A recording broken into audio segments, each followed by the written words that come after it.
नमस्कार साथियों, स्वागत है आप सबका हमारे चैनल पर। साथियों, हम आपके लिए लेकर आए हैं एक बहुत ही महत्वपूर्ण अपडेट। साथियों, भारत ने अमेरिका को एक बहुत ही मजबूत जवाब दिया है। हम सब जानते हैं कि भारत को हथियारों की खरीद के लिए दूसरे देशों पर निर्भर रहना पड़ता है और दूसरी तरफ अमेरिका जैसे देश भी भारत को चाइना के खिलाफ खड़े करने का काम करते हैं। हालांकि वो इसको इस्तेमाल ही करने का काम करते हैं, लेकिन इन सब के बीच आज सब ये भी जानते हैं कि अमेरिका और भारत अपने सैन्य संबंध में दुनिया में आज तक के सबसे ज़्यादा पीक पर चल रहे हैं। तो इस ऐसे गंभीर समय में भी भारत ने एक ऐसा कदम चल दिया है जिससे भारत ने अमेरिका को एक बहुत ही करारा जवाब दिया है उसके अहंकार के ऊपर। तो चलिए इसके बारे में डिटेल में बात करते हैं। तो वीडियो को शुरू करने से पहले चैनल को सब्सक्राइब करिए, बेल आइकन दबाइएगा। हम सब जानते हैं कि जब से 2014 की सरकार बनी है, उन्होंने कह दिया है प्रधानमंत्री जी ने कि भारत किसी भी दूसरे देश के दबाव में नहीं आएगा। उसने जो निर्णय लिया वो उसी पर ही चलेगा।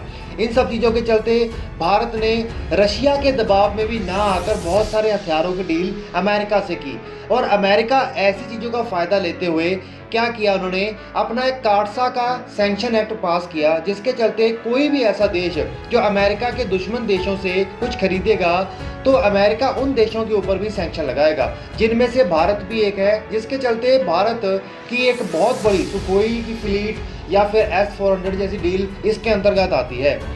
भारत ने ऐसा शुरू से ही कह दिया कि हम इनके दबाव में नहीं आने वाले, हमने जो डील की है, जैसी डील की है, हम उसी के ऊपर टिके रहेंगे। इस सब के चलते क्या हुआ, भारत ने जो S-400 की डील की, उसके चलते भारत ने S-400 की 5 रेजिमेंट्स रशिया से खरीदी और उसके चलते $800 मिलियन की डाउन पेमेंट भी कर दी और इसके चलते उसकी डिलीवरी भी 2023 से 25 के बीच में शुरू हो जानी थी। 2020 के एंड तक उसकी डिलीवरी शुरू हो जानी थी, जो कि 25 के एंड तक ख़त्म हो जाती।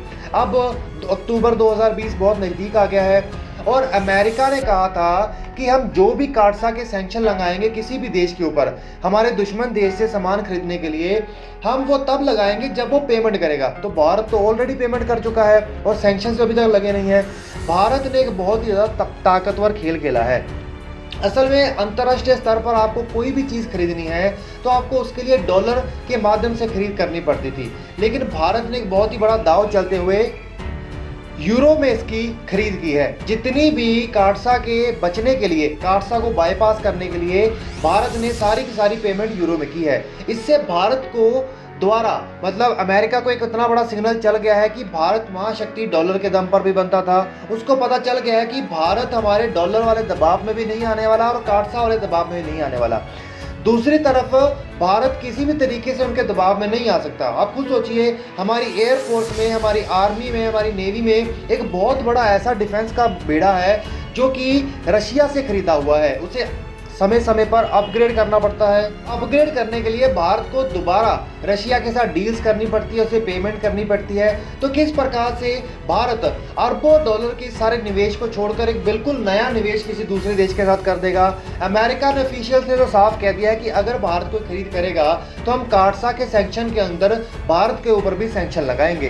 तो अब ये तो वही बात हुई, एक तरफ तो वो हमारे साथ खड़े होकर हमें सामान बेचते हैं, दूसरी तरफ हमें नीचा दिखाने का प्रयास करते हैं। लेकिन भारत ने इसका जवाब इस तरीके से दिया है कि उन्होंने डॉलर को दरकिनार कर दिया, डॉलर को छोड़ ही दिया, उन्होंने यूरो को पकड़ लिया और यूरो के माध्यम से सारी पेमेंट की। इसके अलावा जो हमारी सुखोई 30 MKI की फ्लीट है, ये सारी की सारी फ्लीट हमारी एयरफोर्स की बैकबोन पावर बनती है, जो कि डबल इंजन जेट है, जिसके अंदर सारे वेपन, सारे सेंसर और सारी क्रूज मिसाइल, खास तौर पर ब्रह्मोस क्रूज मिसाइल को भी फिट किया जा सकता है।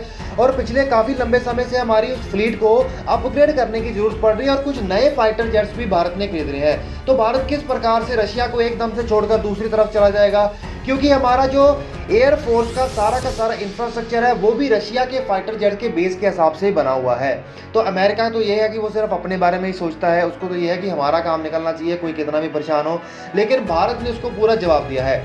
अब भारत की एक बहुत बड़ी ज़रूरत भी पूरी होगी। हम सब जानते हैं कि इंडियन एयरफोर्स में फाइटर जेट्स की संख्या कम हो रही है और फाइटर जेट्स को लगातार इंडियन बॉर्डर्स के ऊपर पेट्रोलिंग करनी पड़ती है।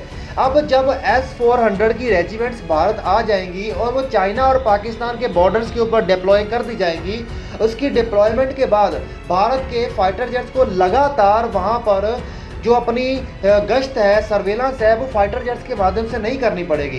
तो ये मतलब डुअल काम करेगा। एक तो हमारी मतलब जो न्यूक्लियर अटैक और जो हमारे फाइटर जेट्स के अटैक है उनको रोकेगा, दूसरी तरफ हमारी जो एयरफोर्स की फाइटर जेट्स की फ्लीट्स को लगातार सर्वेलांस करनी पड़ती है, उसको भी बैलेंस करने का काम करेगा। तो साथियों, आप लोग नीचे कॉमेंट करके बताइएगा आपको क्या लगता है क्या करना चाहिए।